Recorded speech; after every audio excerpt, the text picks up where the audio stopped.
naberus. You do know what that is, right? The ancient Orcan festival of death, darkness, and deviance?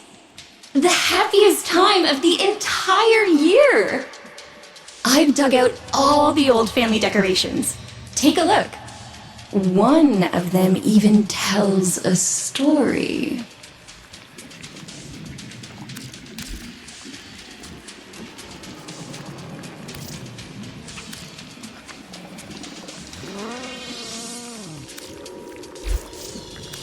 See you soon?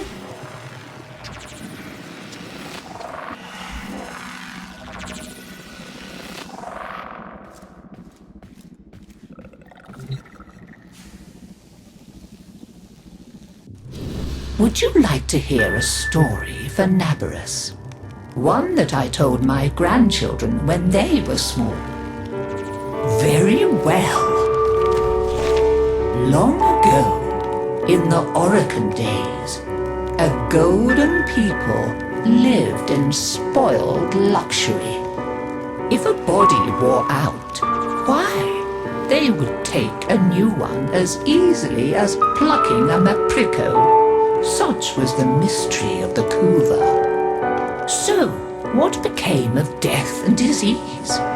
Oh, they were abundant, but not for the Orcan. They were above petty death. Such was their contempt that they decreed a special day on which to make fun of it. On naberus, the night of memory, the shining people laughed at death. They dressed in costumes that recalled the old days of mortality. Skulls grinned, always guttered with demon lights. For one night, beauty was banished. Rot and monstrosity held sway.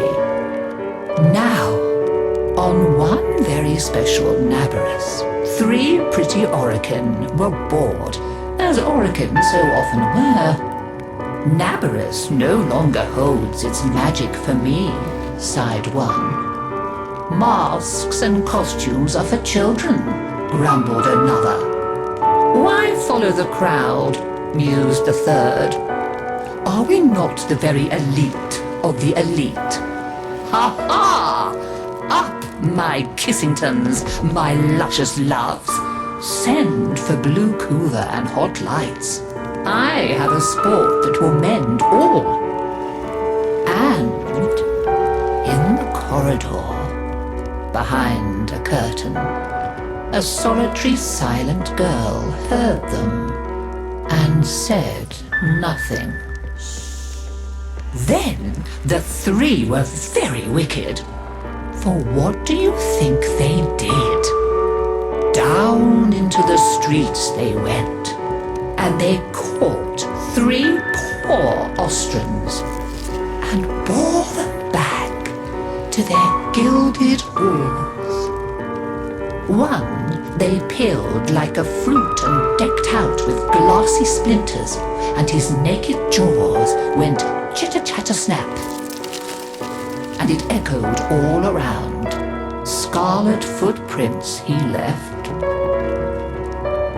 Another's limbs they twisted and wrenched his neck, and made a bundle of him until he scuttled upsy-downsy like a horrid crab, with his sockets all empty and his stretched-out nose snuffling.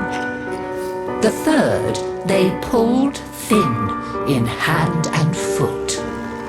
She walked spindly-wise on long tiptoes like a spider, and her entrails hung delicately down. She whispered, split-tongued and hissing as she went. Fine costumes we've made, chortled the 3 Orcan. Let us now try them on and visit our friends. What shrieking there will be! Oh, our names will live forever in the court for such a prank as this. Now, The silent girl brought them their blue cooler, so they could take on these twisted bodies for only a short time before returning to their own. They drank and slept and woke in their 3 horrid forms. Off they went down the stairs, out the door, into the city, into the night of banners and masks and wild hilarity. Chitter-chatter-snap, scuttle-buttle, whispery-hispery. As you can imagine, there were many screams and laughs, such cleverness, such wit. But in a high room of the tower, the silent girl looked at the faces of the 3 sleeping Orokin. She went and opened a little ivory door that she was not supposed to know about, and drew forth a flask that she would have been glassed for even looking at. A flask of crimson cooler, the scarlet seal upon continuity, permanent.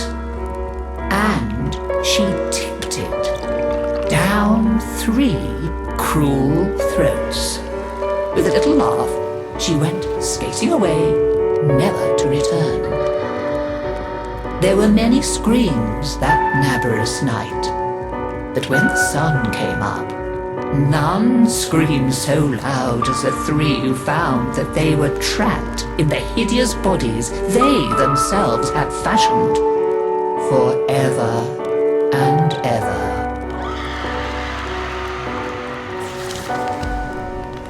So, listen carefully, Tenno, and beware, for you may hear them coming tonight.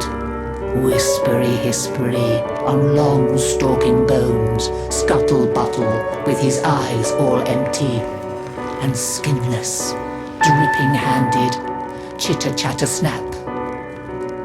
Happy naberus!